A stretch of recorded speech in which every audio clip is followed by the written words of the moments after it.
I hope see didn't go. I hope Twitch doesn't.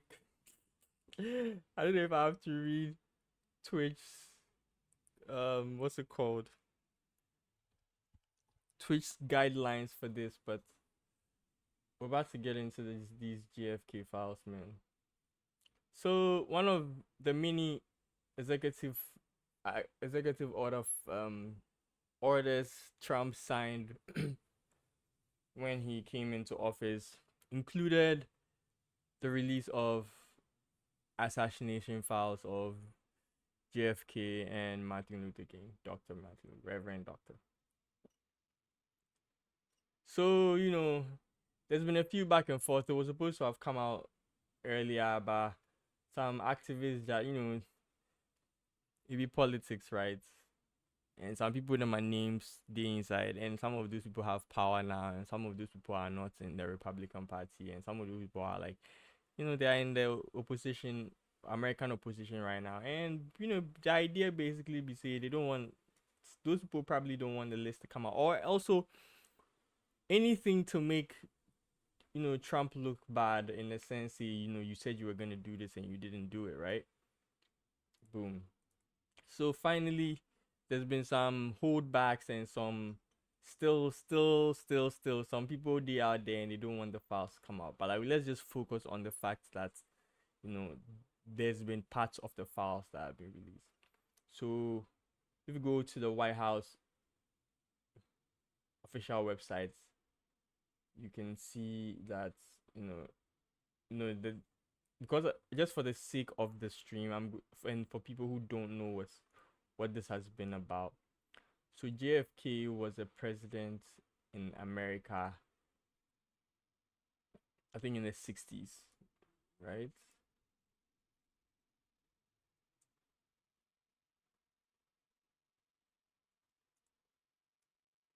Yeah, in the 60s, right? Some of we say when our mothers were just children by that time. Yeah, in the 60s, and he was shot dead in America. And there's been so much like drama around like what probably happened, who killed him. Obviously like somebody went to jail, and with every like with every conspiracy they get, you find people who who have so you always find, let me talk something like that, you always have an official story and then what actually happened, because like in the moment when things are happening, people are trying to, like, the idea is to try and manage the situation, not to cause like an uproar or like have people in a panic, because then when people are in a panic, then that's like a bigger thing to handle than just try and like tell a little white lie to keep things calm, and expect that the government will handle and get down to the bottom of happenings. So obviously, you know, somebody was caught, somebody was jailed, somebody took the blame. And I guess right now there's like an official declassification. Actually, I might probably just center this around JFK for now. And if I have time or in another video, I might do the Martin Luther King one too. But this, I'm just going to read information, so it won't be me saying something that I don't know. It'll just be you and I reading it together for the sake of the video. I hope I can be able to do this in an hour or under an hour. But if it goes past an hour, then we'll try and wrap it up. I'll try and like breeze through. I mean, you will see my screen as well. So if you need like an in-depth like information for yourself, you go feel shoot up to that page and make your own assessments. All right, so let's head over to this page and dive in, dive in.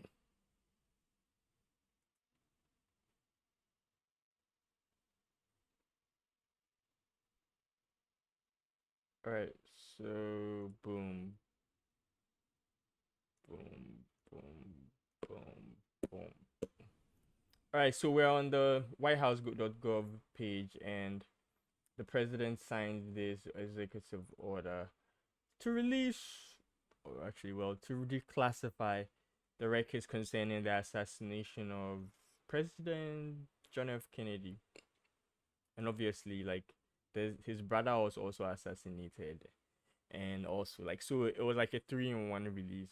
But we're just going to focus on the JFK files. So there's a link to the files here. But before we're going to get into it, we're going to try and understand what an executive order is. I know we're about to get into government. If you did social studies, then in government, there are instruments that the president can use to, facilitate some of the decisions that he wants to make. So by the authority, we're reading this. This is the fine print for the executive action. By authority vested in me as president by the Constitution and the law of the United States, it's hereby ordered as following. Section 1, policy and purpose. More than 50 years after the assassination of President John F. Kennedy, Senator Robert F. Kennedy, Reverend Martin Luther King Jr., the federal government has not released to the public all of its records related to those events. Their families and American people deserve transparency and truth. It's in the national interest to finally release these records to these assassinations without delay.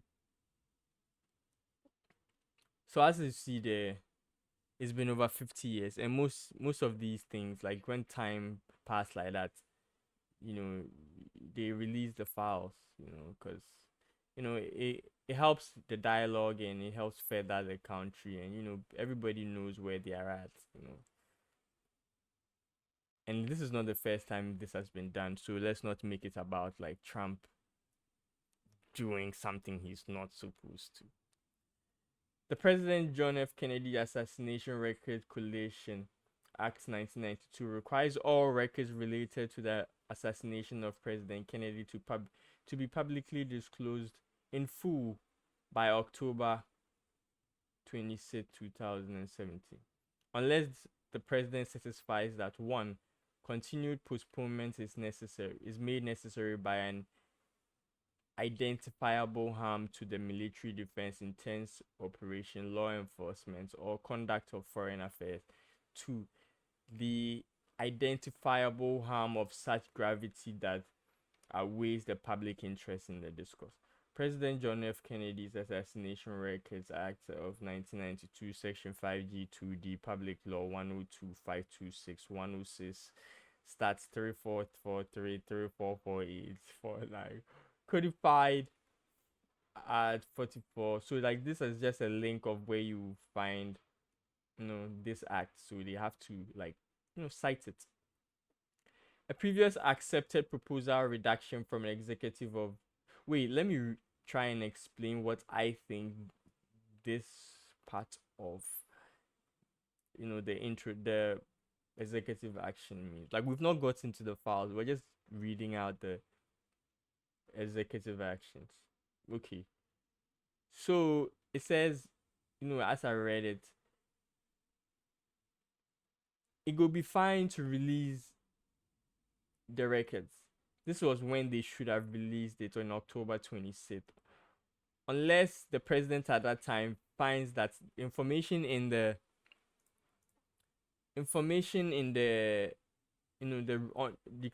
classified documents will be harmful to America's defense or intelligence defense. Maybe I know will be doing more. That person is still active, or somebody did something and their information should not be out. Then it's grounds for the files not to be declassified. Like most of these things, unless it's uncomprehendable, I'll probably skip over it. But most of it is just plain language, and I feel say we all go try and understand that. So one, these are some of the reasons why it probably wouldn't come out. But if it doesn't, if it checks all these boxes and these no be reasons, then the files go fit come out basically. So if the information there be harmful to to military defense or intelligence operations, or it will fee disrupt law enforcement or conduct of foreign relations. Like maybe something there inside, if you come out another country, then you go fee beef or military intelligence could be at stake, right? So this be why in October 26th, when the first time when it was presented that it should come out, well, it probably not be the first time. I probably don't have all the information, but per what I'm seeing here on this date, it should have been out, but it didn't come out. So that's basically what that part says. I previously accepted proposed redaction. Okay, so which means that on that October 26th date, Opana Trump said he received a form of the files, but it had redacted elements. They block out more things because as at 2017, more of the things still they active, so go cool to drop them. I'm guessing that is what this means here. I previously accepted a proposed redaction from the executive department of the agency in 2018 and 2019, but ordered a continuous reevaluation of the remaining redaction. So I don't know if that means that a version of it came out, but most of the information or names of or ex parties were blocked out. But that's probably what that means. Not my explanation, but it just means that there was a version that was redacted. So if you want to see that version, they say there's a file name here, see temporal certification for certain records to the assassination of John F. Kennedy. And then they give you a file number, a folder number, and then a certification. That'd be what all of this be.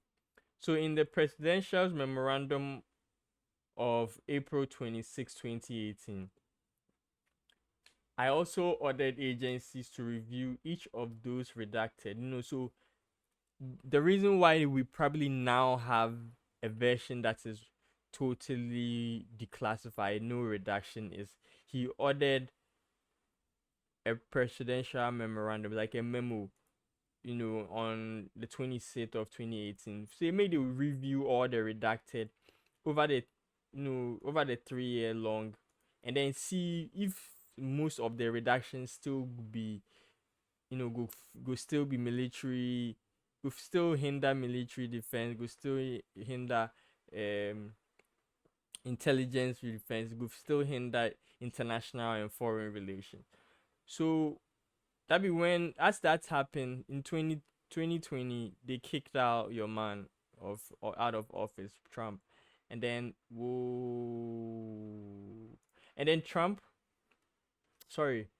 America had an election, and Biden came, and Biden issued subsequent certifications with respect to those records.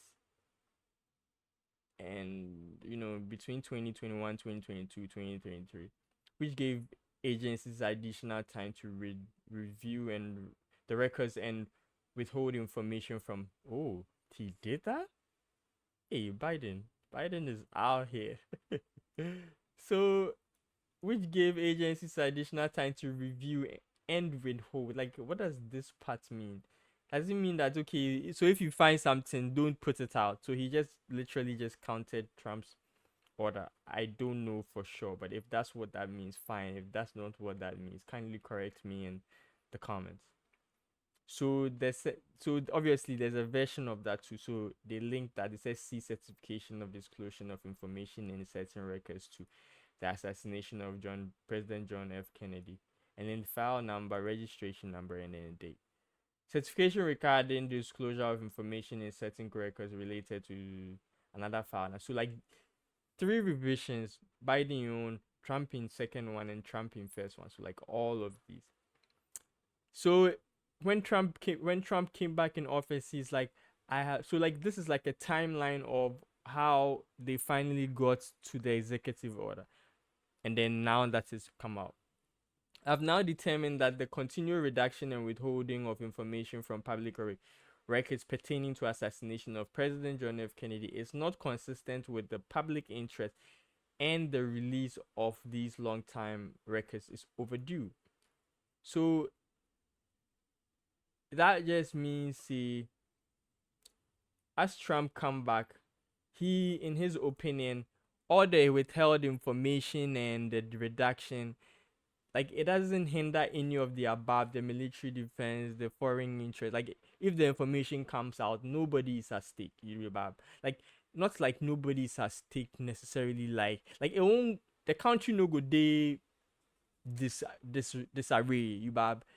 If you are guilty, you are guilty, and people for no say you are guilty. And if you took part in the assassination, people for no. And that's just it. You were tried and you were found guilty, and your involvement, it be proper laid out, thought out, evidence backing. So why shouldn't it be out? Boom.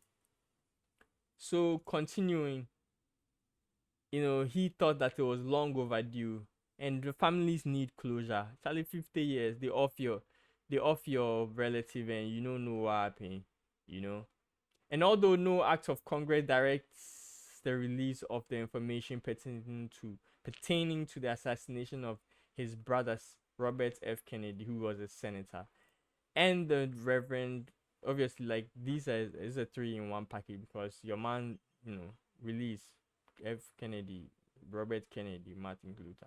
I have determined that these records of all I've determined that the release of all these records in the federal government possession pertaining to each of the assassination is also in the public interest. Like the streets for no. Trump said the streets for no. So Charlie, declassify now. So in section 2 of the fine print of the executive order, he said he gave them 15 days. Within 15 days of the date of this order, the Director of National Intelligence and within 15 days of this order, the Director of National Intelligence and Authority shall incorporate with the assistance to the President for National Security Affairs and Council of the President, present a plan to the President for the full and complete release of the assassination. So Opana gave them 15 days. Make the National Intelligence Authority, Attorney General, and the President in assistance to national security. May they sit down, then do all those homework and make sure they get planned for the release.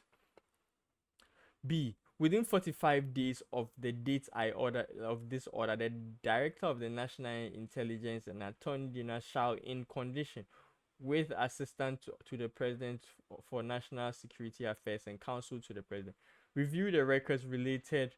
So if you gather all the lists within 45 days, you will review all the documents, right, and present a plan to the President for the full and complete release. So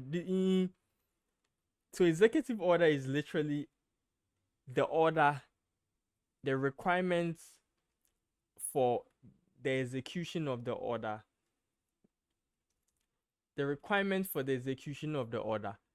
the expectations for the duration and the time limits in which you for working towards the release. That's such a fine instrument, don't you say? So, continuing. Section 3, General Provision.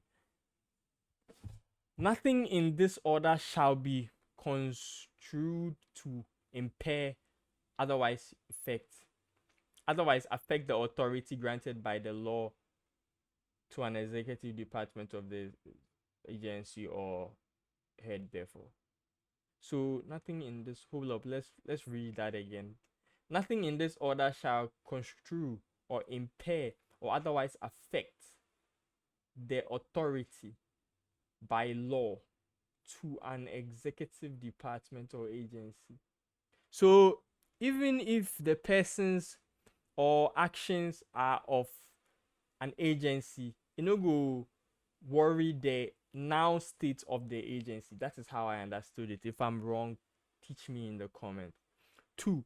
The function of the director of the Office of Management and budget relating to budgetary and administration or proposal. So if these the second people to Office of the Management, if them to them a matter day inside, the past doings no go affect their now doings.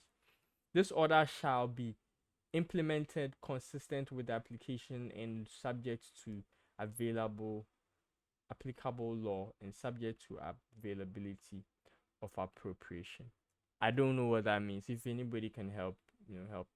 But let me see. The order shall be implemented consistently. So boom, you do what the executive order has said. The order shall be implemented consistent with the law. And when you are doing it, you do it by the law, because if you mess up, you mess up. And to subject of available. So use the law and find a way to put this up. This order is not intended to or does not create any right or benefit or substantive or procedural or enforceable law or inequity by any party against the US. So that's what I just said before. If your department is found to be an orchestrator or you had a hand in any of it, you are not going to be, go worry you.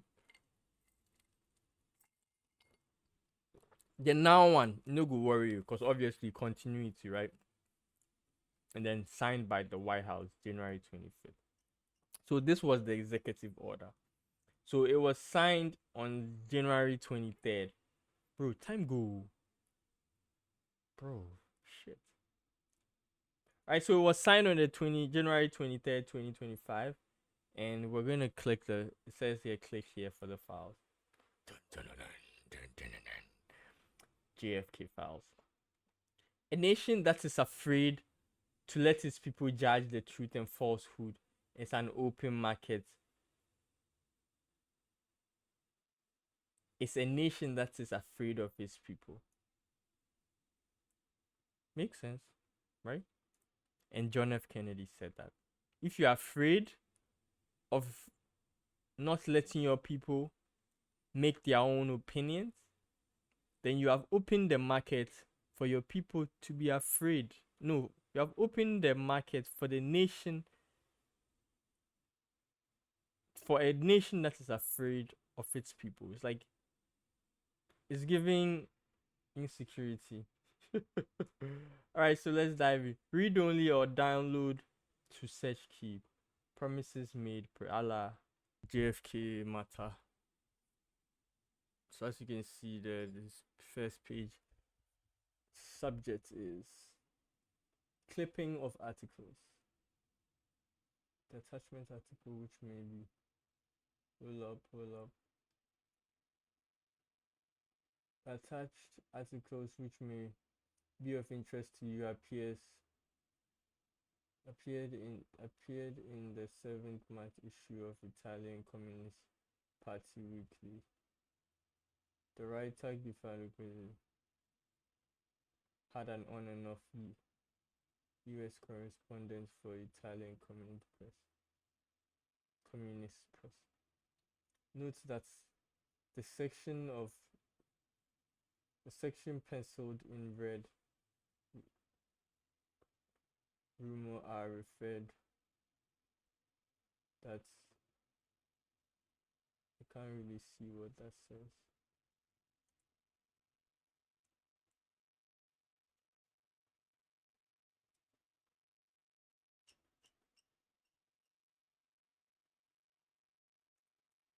Maybe I should have actually downloaded this. I referred suggests that some name is blurred over there. It was the agency to organize the. Hey, can you guys see what that says?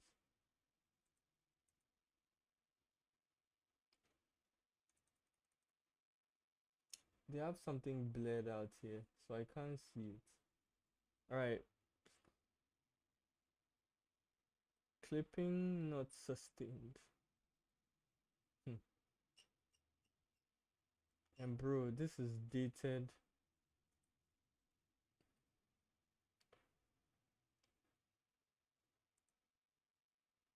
Charlie. Nobody is safe, man.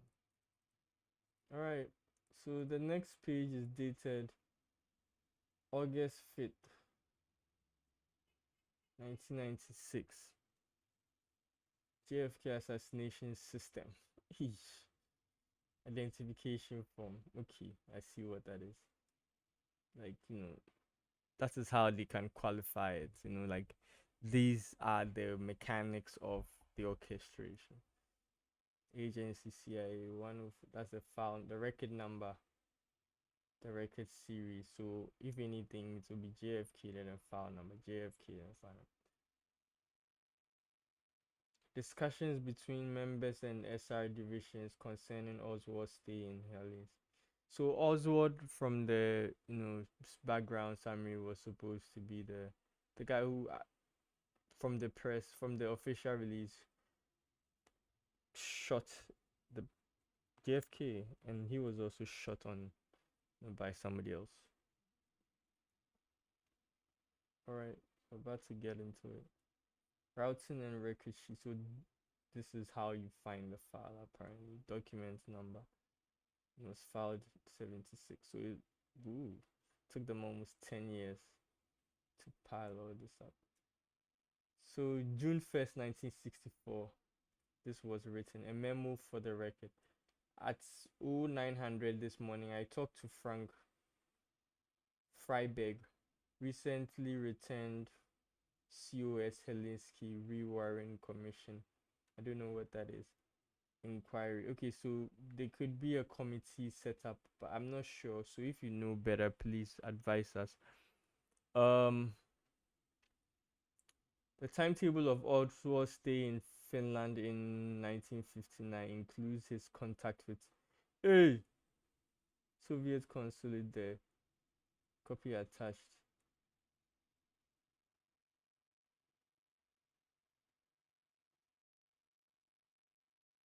It takes 25 minutes to drive from the airport to downtown Helsinki by taxi. It would take no more than 5 minutes to reach.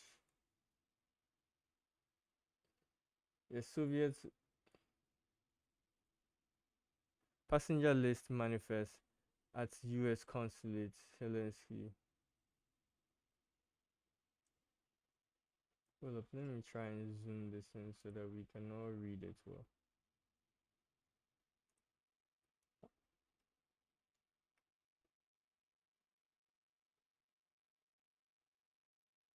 Six months only. Passenger list manifest at the US consulate in Helsinki are retained for 6 months only and then destroyed. Mr. Robert Fulton, CIA, was US consular official there at the time. A copy of the state cable inquiry would go to Helsinki station and they would assist in preparation for a reply. Mr. Fringberg agreed that it would be worthwhile to cable the situation concerning points not covered by states. Okay. So I don't have enough information to explain that. So let's just keep consuming the information. I feel like, whilst this keeps going, we could deduce or from what we are seeing just by knowledge of our comprehension. Now this is the same memo again, but okay, because somebody made a copy.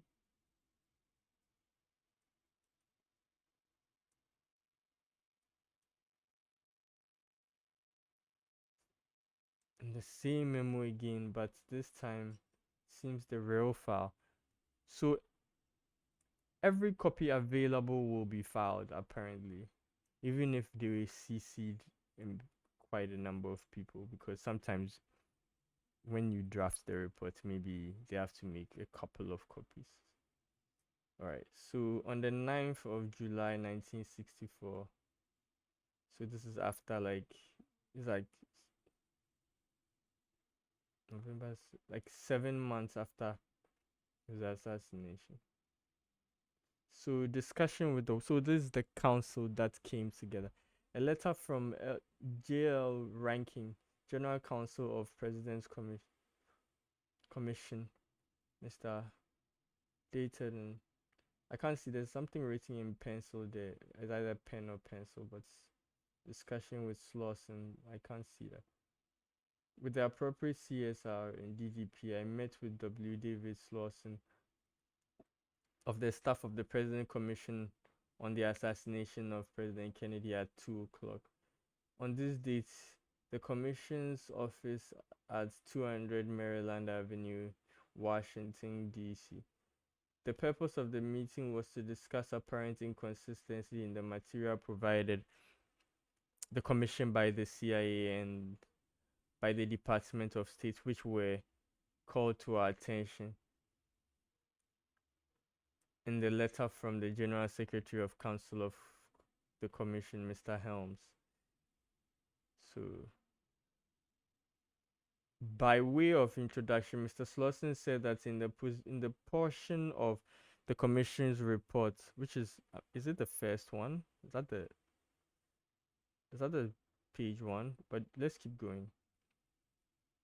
Of what the portion of the Commission's report that was written, he would have to deal with questions of whether or not Oswald's department from USSR and circumstance, i.e. the timing of his departure, were usually or suspicious in any way. He expressed his belief that they probably were not, and cited Soviet relaxation in such matters in post-Stalin era. However, he wanted to be sure in his own mind that our information was not in conflict with that which the Commission had received from states, since all the information would remain on ice. Is that on ice? Would remain in the also, blurred out or of some form records of the Commission.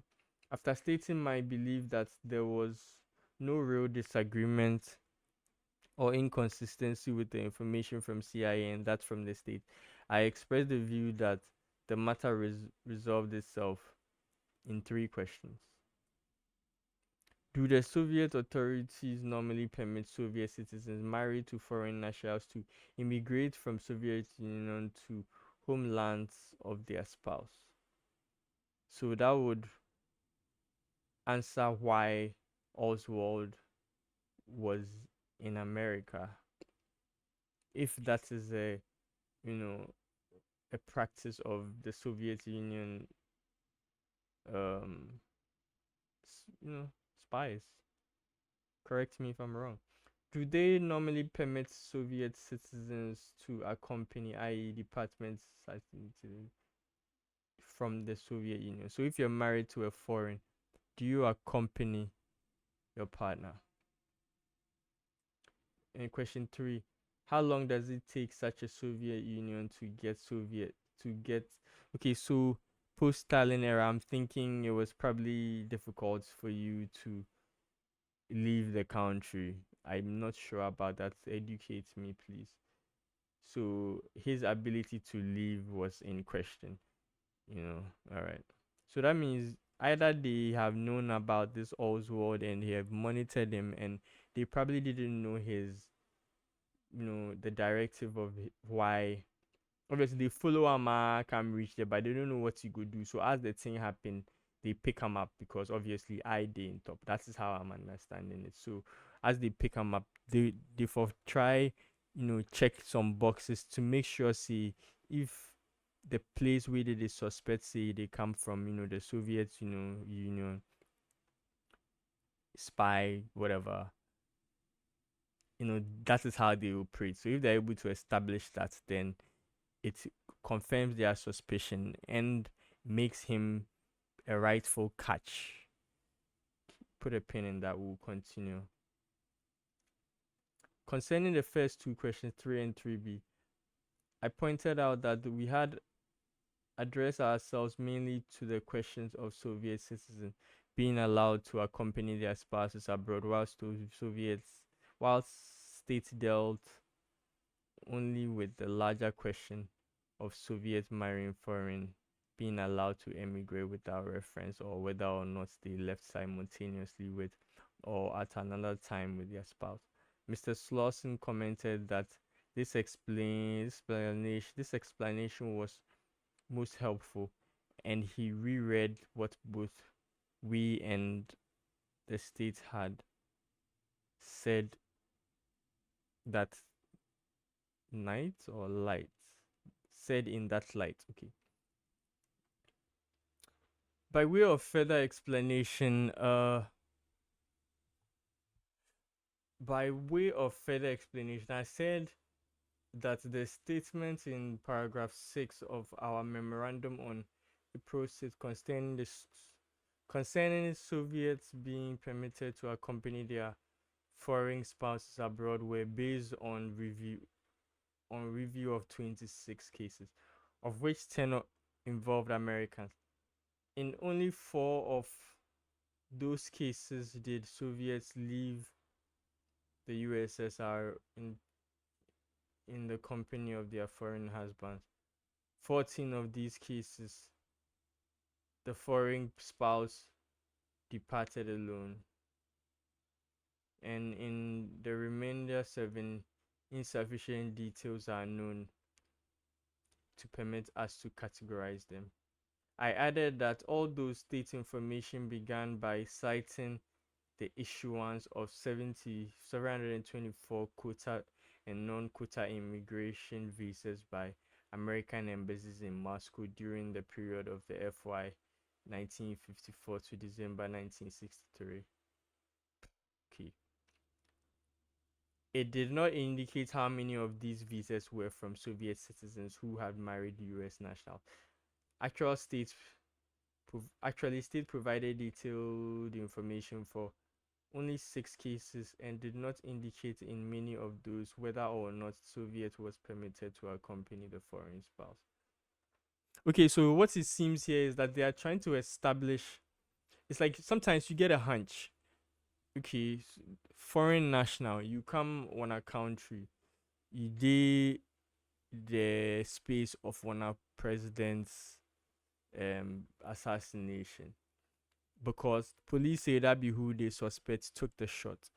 All right, so in how many cases have a Soviet citizen been married to an American citizen? Because I probably have to dig in that, but I'm running on the assumption that that is why they called all those things into question. So was Oswald married to an American?